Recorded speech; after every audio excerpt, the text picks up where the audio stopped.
এই তোরা রসগুলো তাড়াতাড়ি টেনে নিয়ে লুচির মতো ফুলে যা, আজকের ছুটির দিন আছে, মার্কেটে আমাদের খুব ডিমান্ড। কেন রে রসগুল্লা, মার্কেটে তুই একাই আছিস নাকি? আমাদের কোনো ডিমান্ড নাই আছে মার্কেটে? শোন, আমাদের ডিমান্ড নিয়ে তোকে অত ভাবতে হবে না, তুই আগে নিজেরটা বোঝ। তুই গোলাপ না জামুন, কোনোটাই তো তোর মধ্যে দেখতে পাই না। মুখটা সামলে কথা বল রসগুল্লা।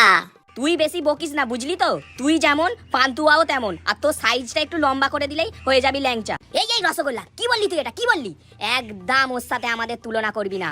ও শালা পুরো একটা ভেজাল মাল, ওকে শুধু ময়দা দিয়ে বানায় আর আমাদের শুধু ছানা দিয়ে বানায়। এই তোমরা এত ঝামেলা করছো কেন? হ্যাঁ, এত ঝামেলা করছো কেন? আমাকে দেখে শেখো, আমি এত দামি মিষ্টি হওয়ার সত্ত্বেও তোমাদের সবাইকে মানিয়ে নিয়ে আছি। বাবা, একটু কাজু দিয়ে তৈরি বলে ভালোই তো দিমাগ দেখছি তোর। এই আড়াই প্যাঁচ, তুই নিজের লেভেল দেখে কথা বল। আর এখানে কি করছিস রে তুই? এখন কোথাও মেলা হচ্ছে না নাকি? এই তোরা